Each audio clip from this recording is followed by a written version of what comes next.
এই যে গাড়িটা দেখছেন, এই গাড়ির নাম থার, এর দাম 15 লাখ টাকা। তার আগে যে গাড়িটা দেখছেন, এই গাড়ির দাম 1 কোটি টাকা।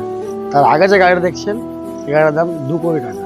আর তার আগে যে গাড়িটা দেখছেন, এই গাড়ির দাম 3 কোটি টাকা। আর তার আগে যে গাড়িটা দেখছেন, এই গাড়িটার দাম 5 থেকে 7 লাখ টাকা। এটা একটা অ্যাম্বুলেন্স।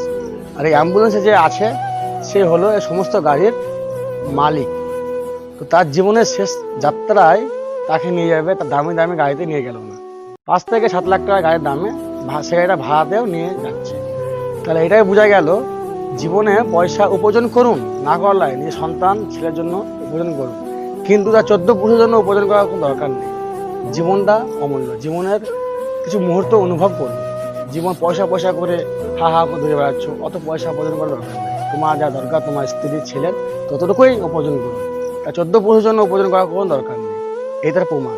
তোমার শেষ যাত্রাটাও তুমি দামে গাড়িতে তোমাকে নিয়ে যায় না, একটা অ্যাম্বুলেন্স গাড়িতে ভাড়াতে করে তো গাড়ি নিয়ে গেছে।